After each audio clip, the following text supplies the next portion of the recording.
From the studios of the Optimism Institute, welcome to the Blue Sky Podcast. I'm your host, Bill Burke, and in every Blue Sky episode, we'll be speaking to leaders, researchers, and thinkers whose stories and insights will remind us that there is always blue sky above. Sometimes you just have to get your head above the clouds to see it. I'm guessing you've heard the expression, it's a marathon, not a sprint. This one is often applied as advice when approaching a long project, or sometimes even as a mindset for life itself. And while life is indeed more marathon than sprint, our guests today explain in their new book that while building the endurance required to complete a proverbial marathon is certainly helpful, of greater value is the ability to persevere when conditions change, as they invariably do. Their book is entitled Perseverance is Greater Than Endurance. Lead with resilience, grow through adversity, win together. And the co-authors are Army combat veterans, friends, and business co-founders, Blayne Smith and Brandon Young.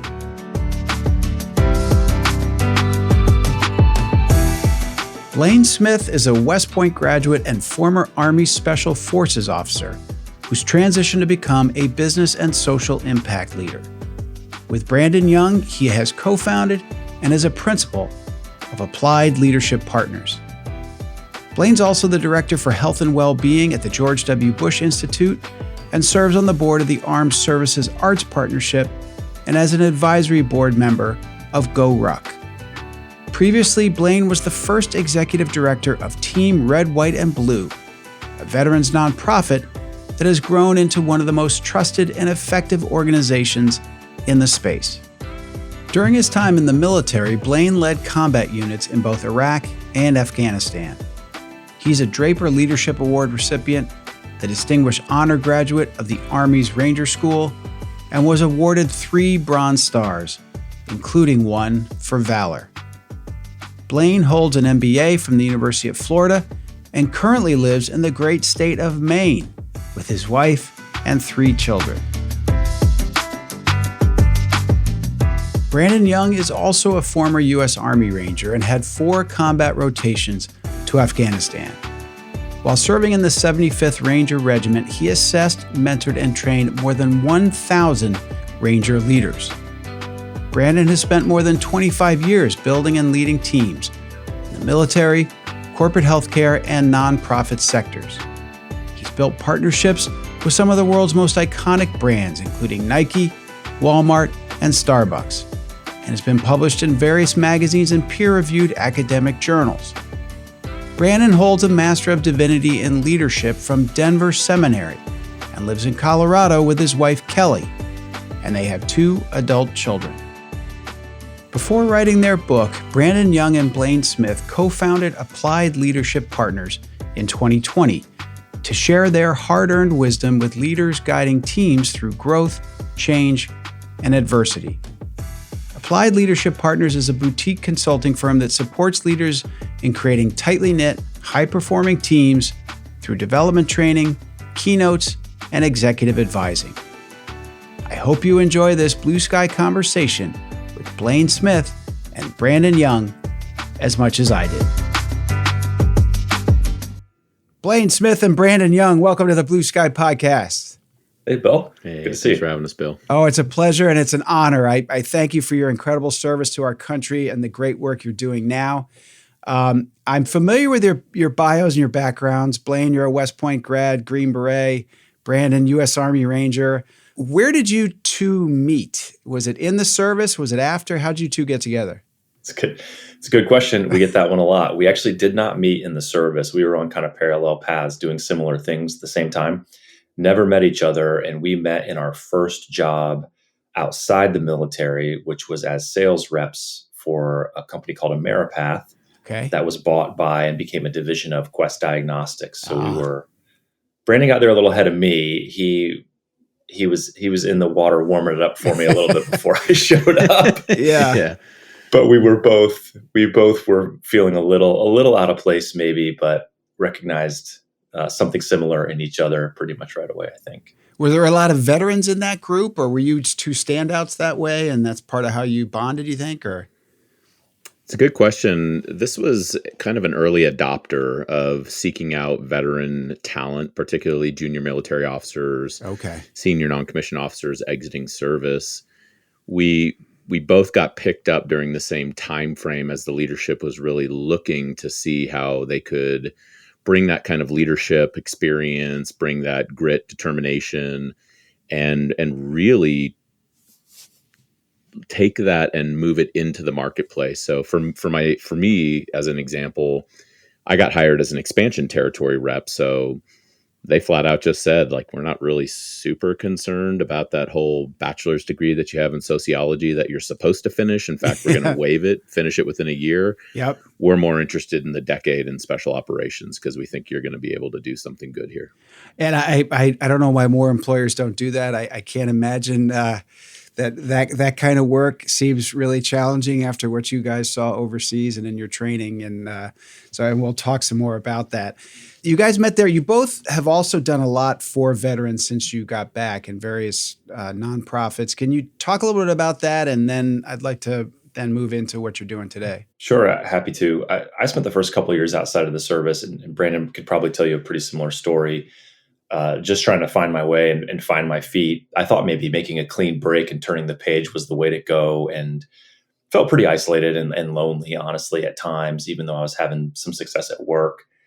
And a guy that I'd worked with in third group named Mike Irwin started a nonprofit called Team RWB, and kind of roped me in the early days. And I was running races and fundraising and doing things like that, which immediately felt like a renewed sense of purpose. Yep. And then a couple of years after that, in the summer of 2012, I started as the first employee of that nonprofit and was the first executive director, and did that for about 5 years. Brandon, you can take this whatever way you want. We sort of roped him into it a couple of years after that, and he became the first director of development at Team RWB. So we walked some hard miles there together, trying to serve veterans and their families and the communities that they were transitioning out of the service and moving back into. Brandon, you might want to elaborate a little bit more on the work. Because in the world of the world of nonprofit development means rainmaker, right? You're raising the money. He's pretty good at it. I bet. Yeah, the effort really was informed by a lot of the lived experience that we were having. You know, when we first got out of the military, there was this really emphasis. So this was 2009, 2010. We're really in the beginning of the bloodiest years of the war in Iraq and Afghanistan. It's a really rough time frame. You've got a lot of people who are separating, and the kind of general wisdom in the space was, let's make sure that we get them educated, get them jobs, get them off the streets. And if there's any kind of addiction kind of stuff going on, let's see if we can do something about that. And when you looked at guys like us at face value, we had the education, we had houses, we had great jobs, we were making good money. And it was kind of like, what's wrong with these guys? Why aren't they happy? Everything on the outside looked all rosy, but on the inside there was this disconnect. There was a lot of challenge. There was that feeling of loss of identity, loss of belonging.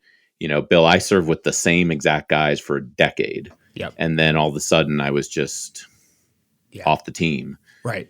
And it was a lot with that. And so what we started to really get into is, well, how can we leverage some of the thinking in positive psychology? How can we get ahead of this? How can we regain a sense of purpose? How can we knit folks together in community with this genuine relationship? How can we start to also increase their levels of physical health, mental health, emotional health, spiritual health, so that we are creating more upstream resilience to really get ahead of the downstream catastrophes that we're experiencing? And it was amazing. Like, we did some great work out there. I bet. And then now you have founded Applied Leadership Partners. How did that come about?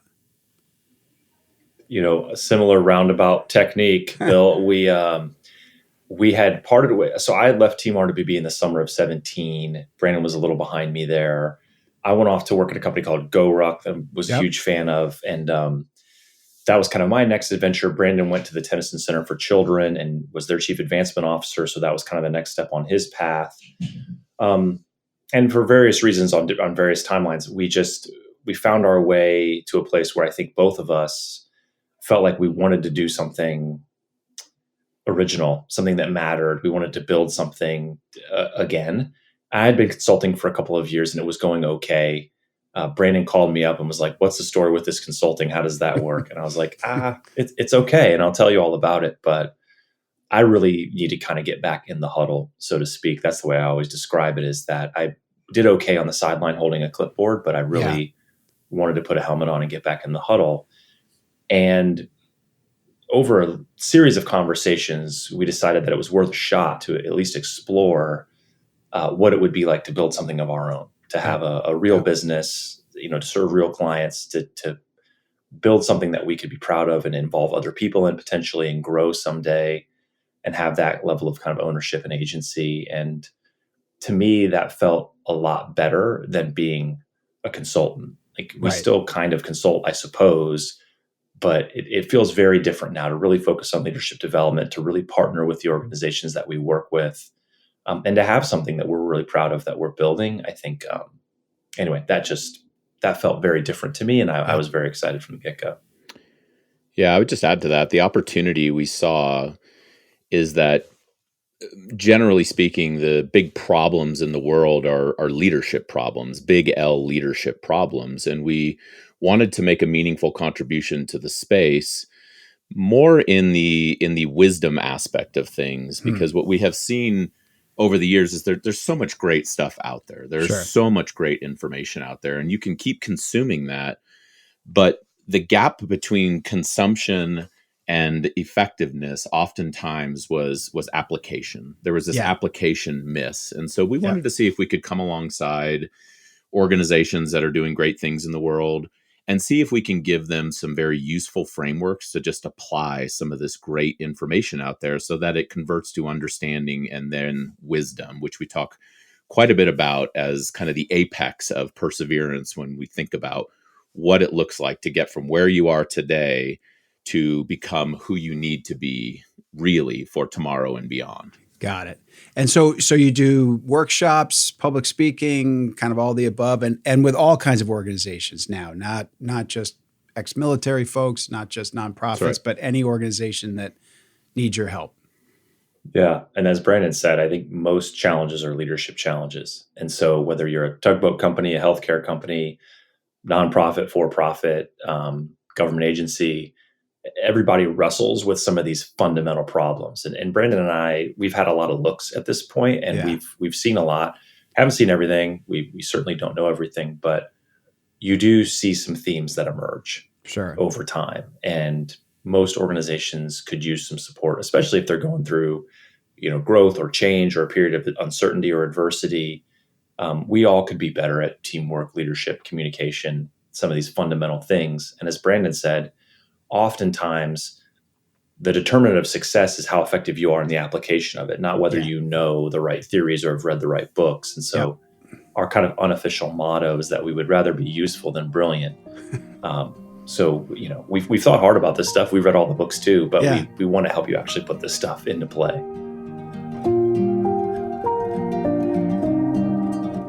I was interested to learn that Blayne and Brandon first met after they were out of the service, at a company making a concerted effort to hire veterans with talent.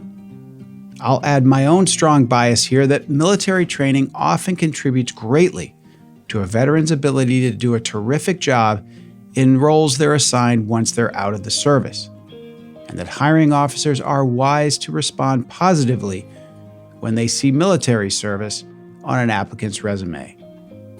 And while we're all familiar with the challenges that PTSD places on retired combat vets, Blayne and Brandon point out that another issue for veterans is that when they leave the service, they're leaving teams with whom they've worked and bonded, and regaining a sense of community in the civilian environment is not always easy.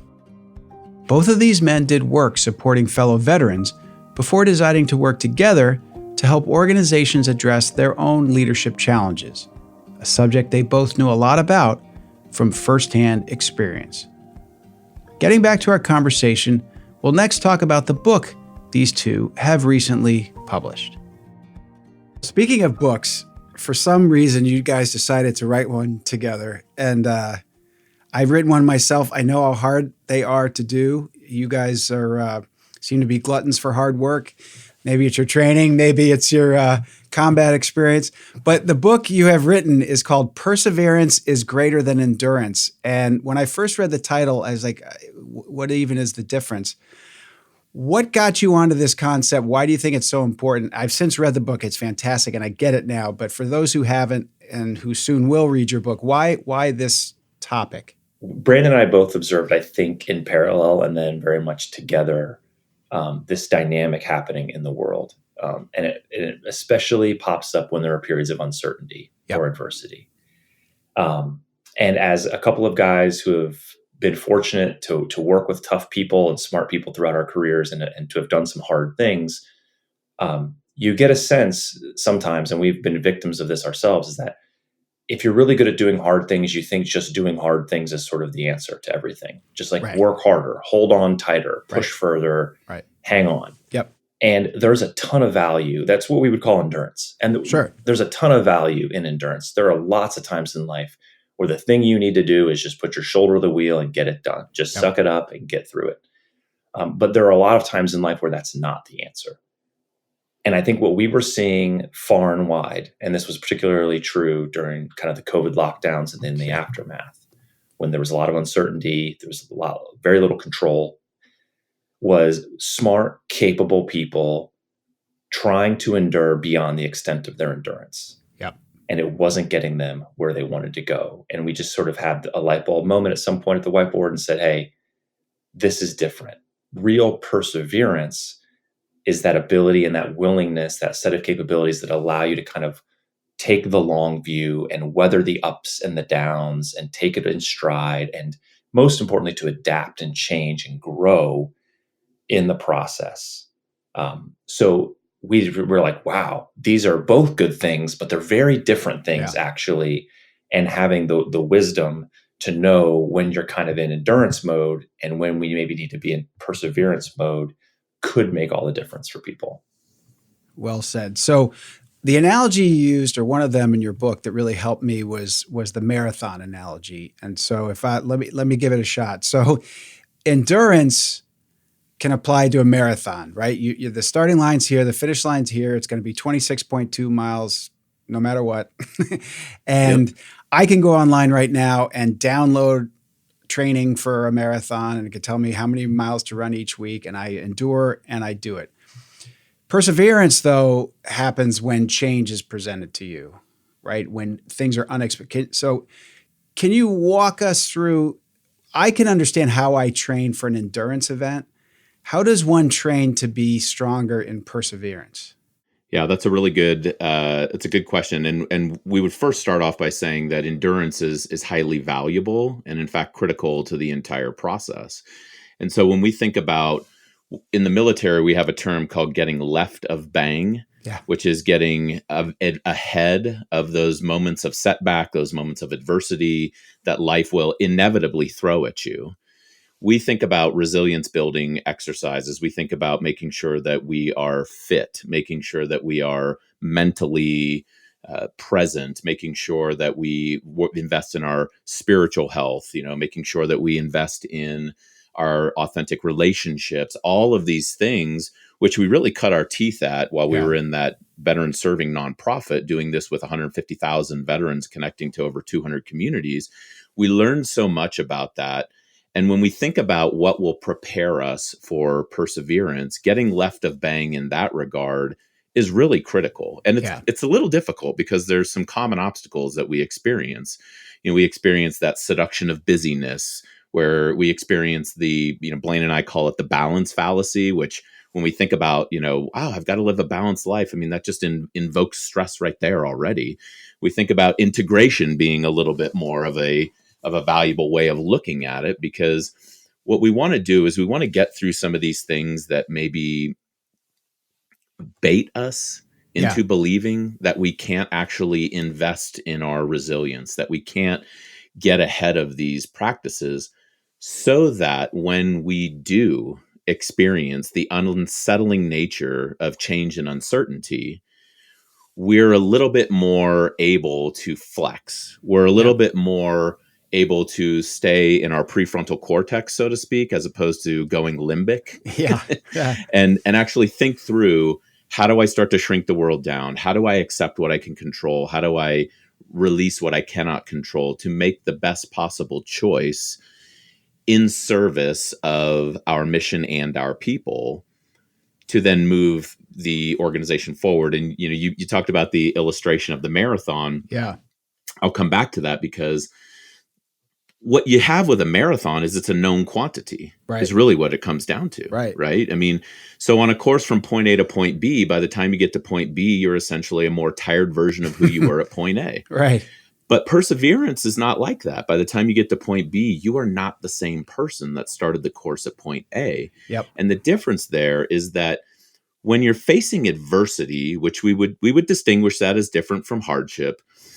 When you're facing adversity, it is really highlighted by change and uncertainty. And it's the uncertainty that is so maddening. And what it made us think about as an illustration, Bill, is that in the special operations community, we use something called an unknown distance march, which is very different from a marathon. A marathon, it's all a known quantity. In an unknown distance march, what happens is that you get lined up. You put on your rucksack, which is essentially just a heavy backpack, maybe 65, 70 pounds. You put on all of your kit, your weapon and everything. That's another, call it 35 pounds. And basically, the task is go until somebody tells you to stop. And oh, by the way, if you go any slower than a 15-minute per mile pace, you're out of the course, you're out of assessment and selection, you're out of the competition, it's game over. And what happens in those moments is that we start to set false finish lines. We start to say things like, surely they're going to stop us at mile 20.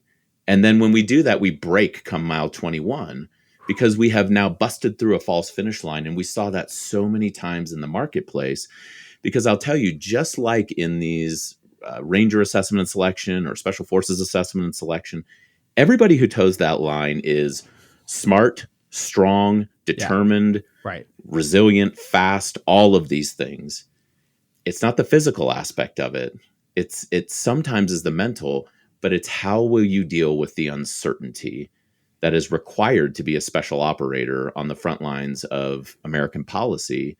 And we wanted to take that insight and bring it over into the marketplace, because it's really all about how do you actually persevere through the adversities that you face. I love that. But if I could add just a couple of little quick practical things. I think everyone can practice this all the time without having to crush themselves physically. I think it has much more to do with doing things that make you uncomfortable or that have uncertain outcomes, and much less to do with doing things that are very physically hard. Meaning like going up and talking to somebody at a cocktail party, going to a new restaurant, trying out for a music lesson. There are so many little ways that we can continue to grow and adapt and evolve as people that don't include doing things that are necessarily hard. And the beauty of that is not only do we have a chance to acquire new skills and learn new things and grow, but it also teaches us that failure is not final. That you can go and embarrass yourself. You can go and be bad at something. Something can go horribly wrong. You can launch a small business with a friend that doesn't go well and your Etsy shop has to shut down. Like, these things are not fatal. And so they can teach us that, if things get a little sideways, if things don't go well, if I embarrass myself, I'm going to be okay. And I would personally love for people to start learning those lessons in lower stakes environments on a more regular basis, rather than have to learn them the way that Brandon and I did, the really hard way under worse circumstances.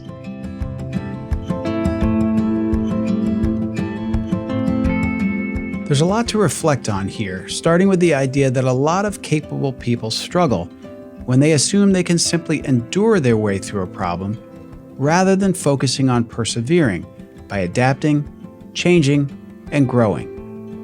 And I learned a new expression here, left of bang.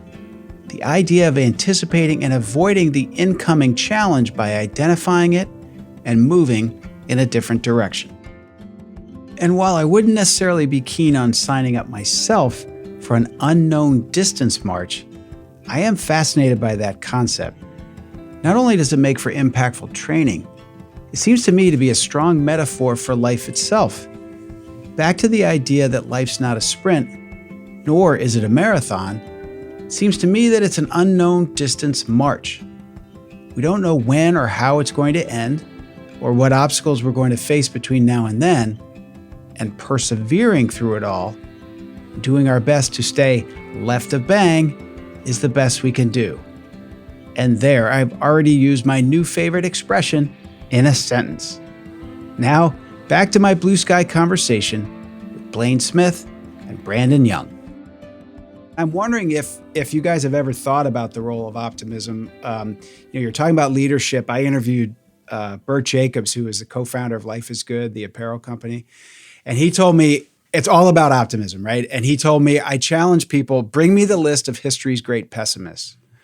And he said, I haven't gotten one yet. And I'm just wondering from your experience, what role optimism or that sort of, to me, it can be part of perseverance in many ways. I just put that to you. And have you ever followed someone in a leadership position who was successful who you wouldn't at least describe in some ways as being an optimistic person? Yeah, it's a good question. I would say hope is a word that just immediately springs to mind. And I think you have to have some hope. Yep. Many of us have worked in the veteran space for a long time, and veteran suicide is a big issue, clearly, and it's essentially a loss of hope. Yep. And so, when you think about it from the optimistic lens, I think you have to believe that there's something possible that's better beyond the horizon in order to get up and push through and be willing to change and get uncomfortable. And I think that can take so many different forms for people. I mean, for some people, it's their faith. It's that really long timeline, that there's some hope that if I can do this and do it well and learn from my suffering, that there's something better for me. And I think, a more business-minded person might just say, look, everything good is on the other side of the hard stuff. There's so many different ways to look at it. But I think if you don't have hope, then you're really going to struggle to persevere. You've got to really, truly believe that there's something worth striving for and changing for. And I think as a leader, you can provide that to your people in lots of different ways. We talk a lot about providing inspiration. Spend a lot of time talking in very high levels of detail with your people about what it is we're trying to do here. Right. How will the world be different or better for what we're trying to do? What is your role in that? How will your life be different as a result of it? Like, we just have to talk more regularly, I think, about the things that give us hope. That's sort of my take on it anyway. Yeah. And I would add to hope perspective. Yes. We talk a lot about extending the time horizon. In reality, failure is not final or fatal because it's just one setback on this great timeline that you are walking. And we talk about this through an illustration that we use called the ridge line of adversity. Love that. Just making the point that, look, sometimes you're going to have a rock slide. Things are going well and you get something that just kind of feels like the rug got pulled out from under you. Maybe it was a key teammate that you have been working with for a great amount of time has gotten a different opportunity and they tender their resignation. That could be a rock slide that we were not expecting. Sure. It could be you're in a valley right now, not really sure which way to go. And, in the valley is where we start to bargain with ourselves. We start to say things like, well, maybe I didn't really want to do that. And Blayne and I always remind people that there really are no life epiphanies in the valley, right? Right. There's only exit doors is the truth. Right. And sometimes you might be on a climb where you know where you're going. It's difficult, but you got to get it. You got to get that project over the goal line. It was supposed to be due in Q2. We got to get it launched in Q3. We got to grind. We got to get there. And then sometimes you're on the hilltop, and the hilltop is great. You've achieved your goal. You went to market. You're getting some good customer feedback. Things are going well.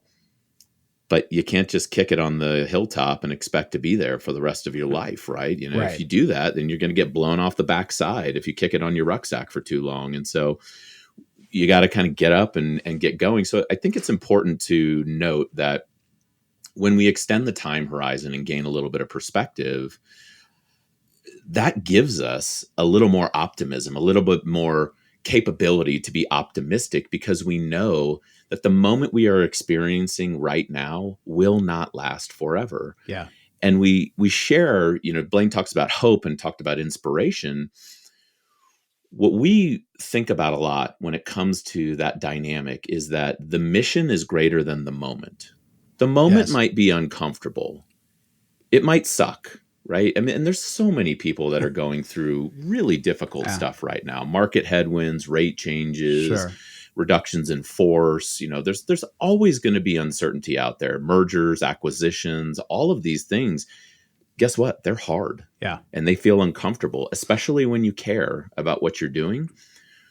I think we can be optimistic knowing that the mission is greater than the moment we're experiencing right now. The North Star by which we are trying to head towards, the vision of a greater future by which we are trying to achieve. If we can get our heads up off of our feet and look up at that North Star, that gives us the potential to really embrace optimism and keep moving forward.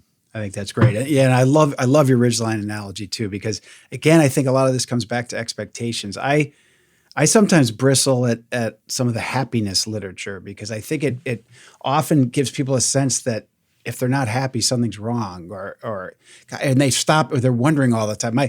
I read one of my favorite quotes, and I'll mess it up, but basically it's like the secret to being happy is not stopping to wonder if you are.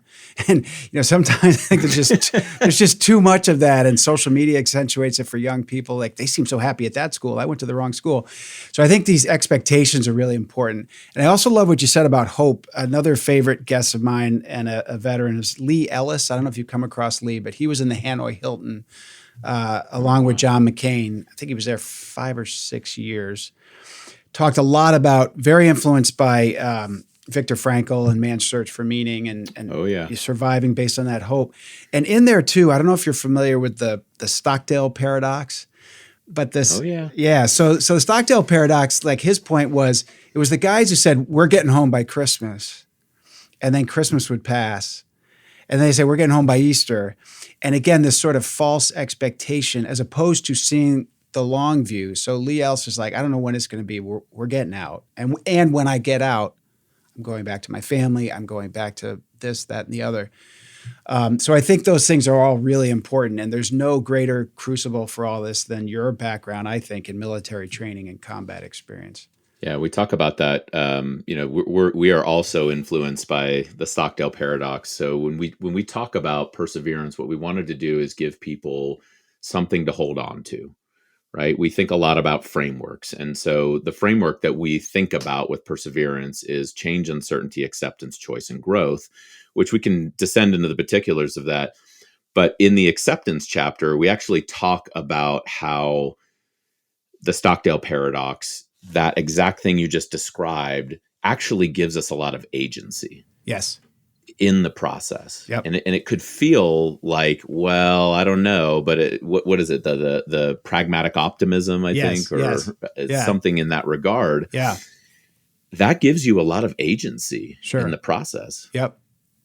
So let's talk about this. You say perseverance is marked by 5 factors, and you just rattle them off. I'll do it a little more slowly. Change, uncertainty, acceptance, choice, and growth.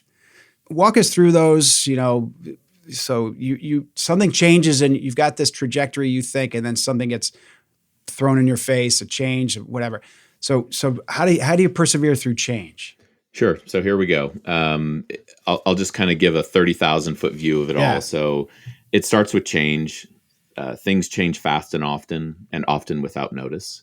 Yes. That brings on a sense of uncertainty. So we may feel uncertain if we're up to the task, uncertain in our abilities, uncertain in our training.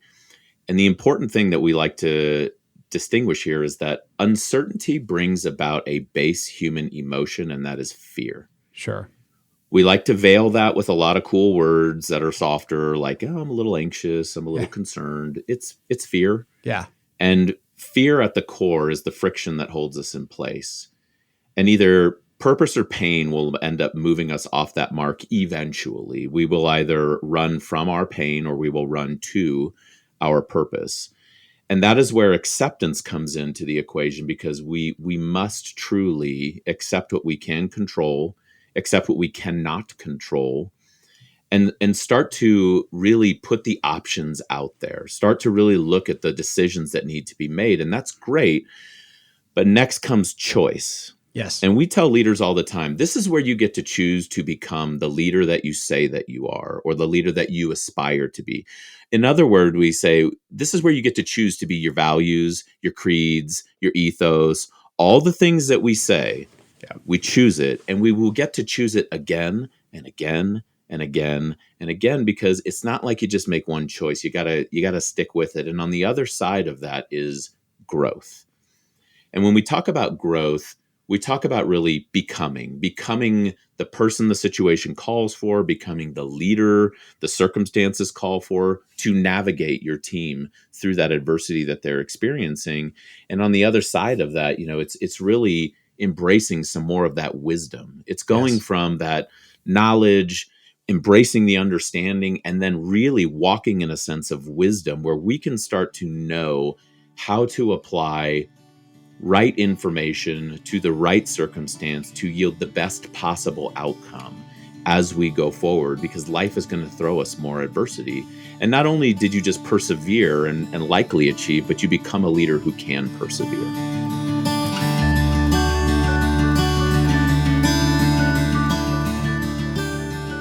My guests make an interesting point about hope being key to perseverance.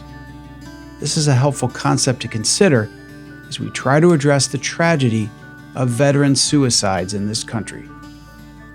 Focusing on a longer time horizon can give us valuable perspective on the current struggles in which we might find ourselves, as does understanding that the mission is greater than the moment, and that we can either, quote, run from our pain or run to our purpose, unquote. When I asked you before, how do you train to persevere? I think part of it is understanding what is your purpose? What kind of character do you want to exhibit when the tough times come? It's easy. You use the Mike Tyson quote, all the strategy goes out the window once you get punched in the face. But what's the handrail in the fog? What's the mission? What's the purpose? I'll just tell a quick story, and it's not bragging because he was my uncle and I had nothing to do with it. But my uncle was the CEO of Johnson & Johnson during the Tylenol crisis. And it's one of these great leadership stories where, it was going to tank the whole company. People were dying taking Tylenol. You guys are probably too young, but it was a big deal. But they had a credo, and the credo literally said, our first responsibility is to our patients. And it was and it was a long credo, but that was number one. It was all over the building. So my uncle's like, well, our first responsibility to the patients, we're pulling the product. The FDA said, you're crazy. The FBI's like, and save the company. But the point is, whenever he was asked, gee, why that was so courageous, he said, no, it wasn't. I was just following the credo. And our first priority is to our patients. So I'm wondering if you could reflect on that, and if those are the kind of things you talk to organizations about and their purpose, and will get them through the worst crises. Yeah, I think that's everything, Bill. I just spent a lot of the morning writing and trying to parse out the difference between greatness and goodness. So it's fresh on my mind. And I think so many things in life and in leadership can be simple, even if they're hard. Yes. And just like your uncle said, hey, I'm just following the creed, right? Yeah. We used to have a crisis communication plan at Team RWB that was 3 words: tell the truth. Thank you. Yeah. Right. It's not complicated. It's not complex, but it's difficult at times to do. And we see it over and over and over again. Organizations that trust one another, organizations that believe in who they're actually trying to become, organizations and people who are very clear about their purpose can, in those moments of struggle, in those moments of crisis, do the simple but hard thing. And that, to me, is really what it's all about. And so you have to spend some time, both with yourself and with your team, sorting out really what that is. And so every time I've ever had the privilege of leading people, whether it's a platoon in the Army or a company in the private sector, I always tried to spend as much time as I could understanding not only who these people are, but trying to inform them who we were aspiring to be together. And what you find is, call it culture, call it whatever you want, it becomes like an extra teammate, like the 11th or like the 12th man, in the football game. Yeah. Because if people know who we are and how people like us behave and what we're all about, or however you want to phrase it, they get to that little fork in the road and they're not exactly sure what to do, but they'll follow their nose and they'll get it right more times than not. Yep. They'll use good judgment. They'll use good discernment if they're really clear on who it is we're trying to be. And you have to do that, though, as a leader. And again, even as an individual, it's real work, I think, to do that. And you can do it however you want, whether it's contemplation, meditation, study, talking to friends, having a mentor.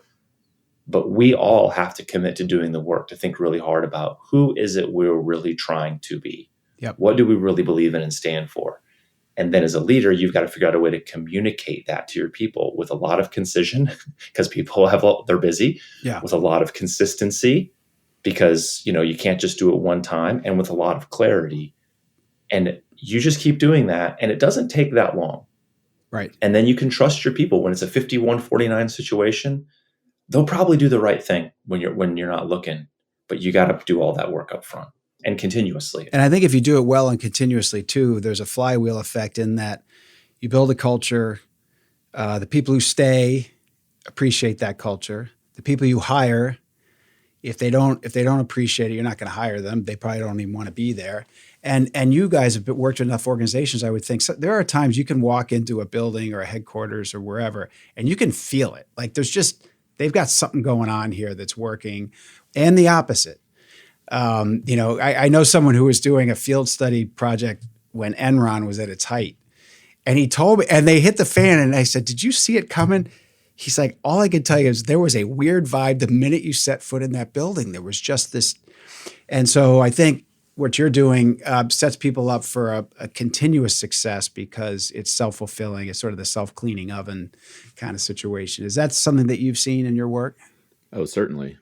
Certainly. When you have Blayne and I have had the opportunity to serve on some, pretty incredible teams, to learn in some of the, pretty, I would say, legendary American bastions of leadership like West Point and the Army Rangers. Yes. You can certainly see it. Yeah. You can certainly feel that shared vision, shared optimism, the shared sense of purpose. And conversely, you can surely walk in to a room where the air has already been taken out. Yeah.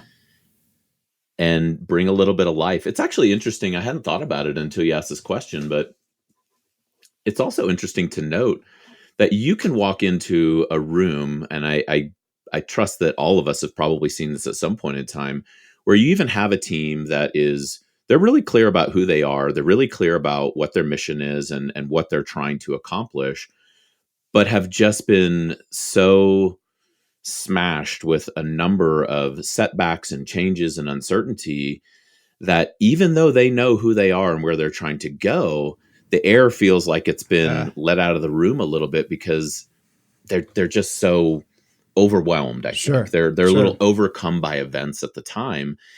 And this again is where that perspective comes in. And we've had the opportunity to come in there, and interestingly enough, Bill, one of the first things that happens is to be able to listen, we'll ask some questions and we'll listen. And, people know who we are when we come in, and that we're former special operations guys, have 6 rotations in Iraq and Afghanistan. And, and then they'll kind of look at us and say like, "Oh gosh, I feel kind of bad. Like what I just said is like nothing." Yeah.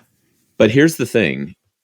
We get to look these people in the eye and say, okay, what you're going through is really hard. Yeah. This is really hard. Yeah. And you can see like the big exhale, because it's that affirmation. It's the validation. It feels hard because it is. Yeah. Like a capital event. If it feels hard, it's because it is. Right. Exactly. And if you're feeling that, it's because you're normal. That starts to bring some life back into the room. And then what we've seen happen is that it starts to give us then the permission to say the next thing, which is, and you guys are normal. Yeah. And I think we can get through this. Let's talk about how we can move through this. And the next thing that we do, Bill, is we start to get back to first principles thinking. Yeah. What is it that we need to take a look at? What is our North Star? Yep. What are we trying to achieve here? And then maybe we can start to think about some little things that we can do to maybe adjust the how we're trying to do it, but not what we're trying to do.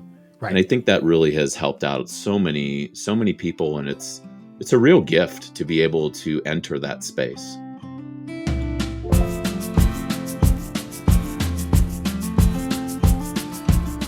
Again, I share that story about my late uncle simply to illustrate the power of a clear mission and set of priorities when it comes to facing challenges and tough decisions.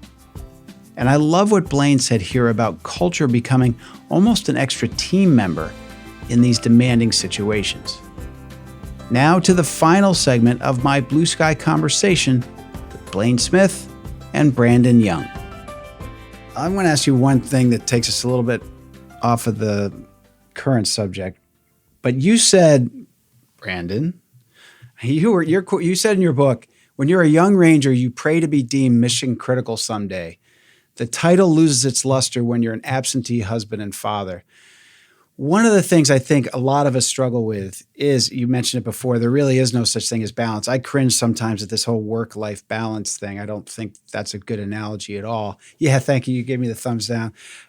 Can you talk a little bit, when you're working with organizations and they're going through a tough time, people are often going through a tough time personally. They've got a sick relative, they're taking care of ailing parents, they've got a newborn at home.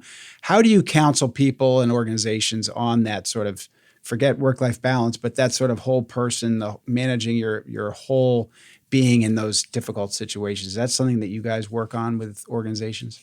Yeah, we talked to him about it a lot. Brandon alluded to it earlier. We sometimes use this pizza metaphor, which is that like you try to take your life or your day and you make a pie chart out of it. And you're like, I got this much for this and this much for that and whatever. And we sort of ask, like, would a pizza be very good if all the cheese was on a third of it and all the sauce was on another third and all the top? Like, it would be terrible. Like, what makes pizza so good is the blending of the flavors, and like whether you know it or not, you're a whole person, and you're all of you when you're home with your kids, and you're all of you when you're at work, and you're all of you when you're at the gym or wherever. And so we encourage people just to think about it a little bit differently, kind of step away from the balance fallacy that Brandon mentioned.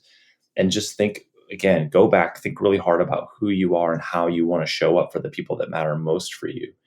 And you're not a different person at home than you are at work. You may do different things.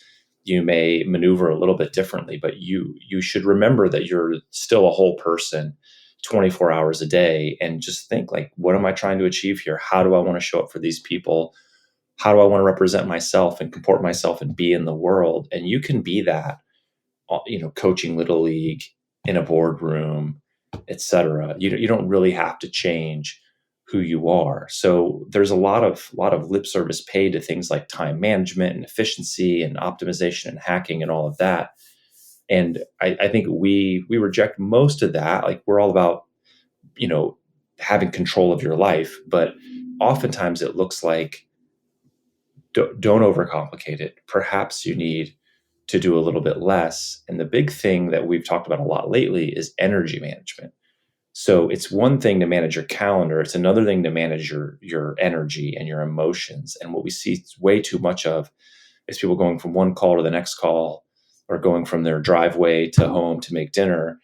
And they're hitting all the marks on a timeline, but they're a disaster energetically because they're not really present.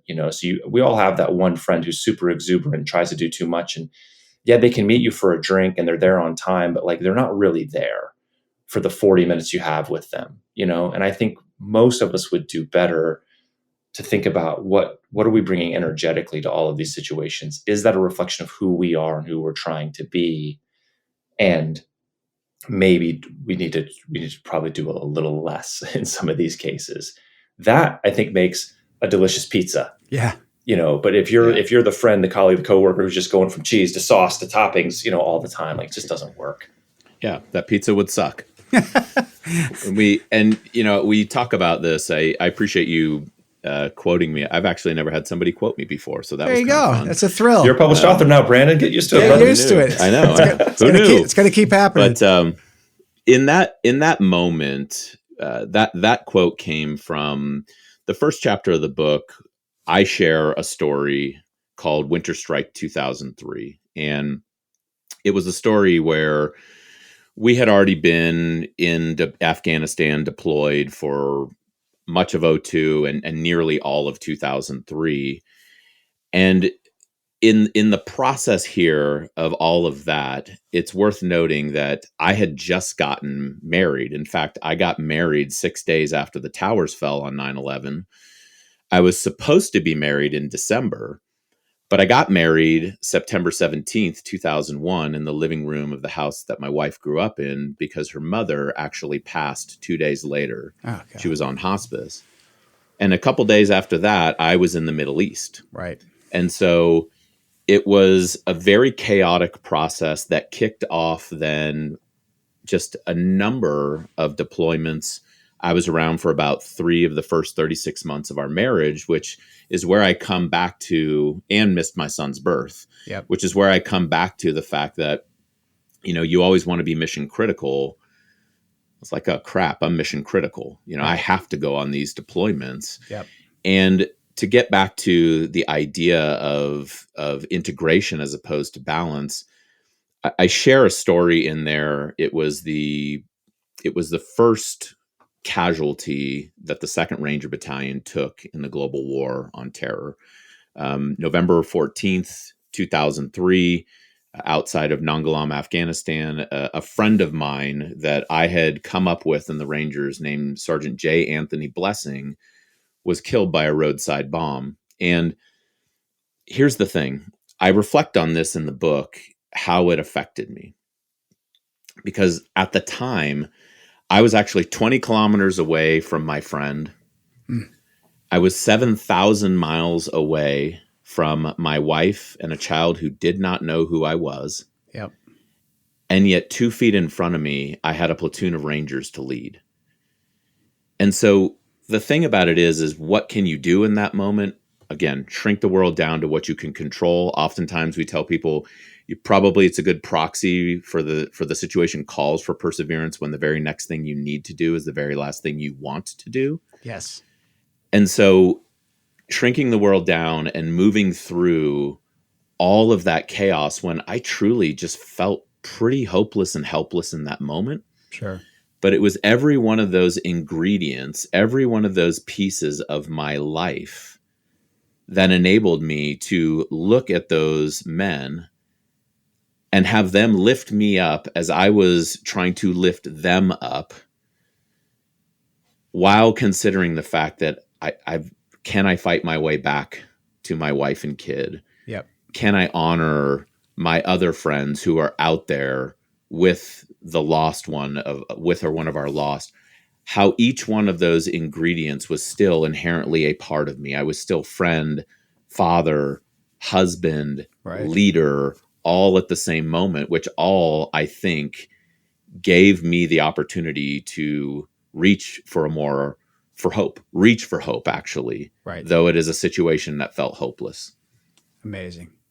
Well, I can see why you two have gotten together with each other. I can see why you two have been so successful. And I can only imagine the kind of gravitas and experience that you bring to your training and your consulting work. I loved your book. Perseverance is Greater Than Endurance. I encourage everyone to read it. And I really appreciate obviously, I'm thankful for your service. I appreciate everything you've done since leaving the service. And I wish you all the best with your work and with this great book. Thanks so much, Phil. It's been good talking to you. I hope we'll see you this summer in Maine. You got it. That's a deal. Take care.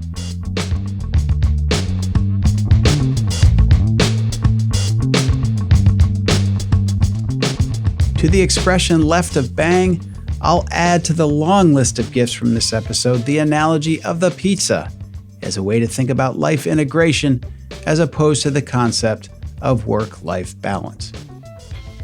And back to something I mentioned earlier about why you might want to consider hiring a veteran. When you listen to the hardships these two have overcome, and in their book there are detailed descriptions of their intense experiences on the battlefield that we did not cover here, you can see why they might not find the usual stress of a civilian workplace all too challenging. Veterans are men and women who are likely not only to endure, but to persevere.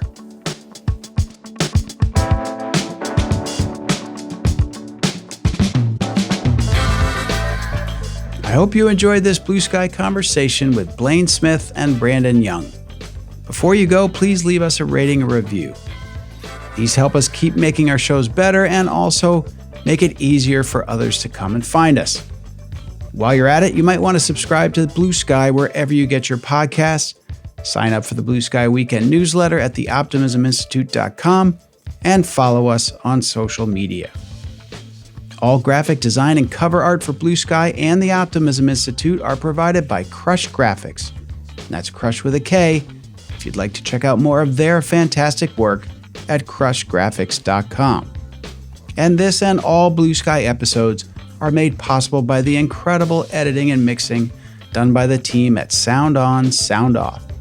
You can learn more about their work at soundonsoundoff.com. Until next time, I'm the founder of the Optimism Institute and host of Blue Sky, Bill Burke, and I thank you for listening.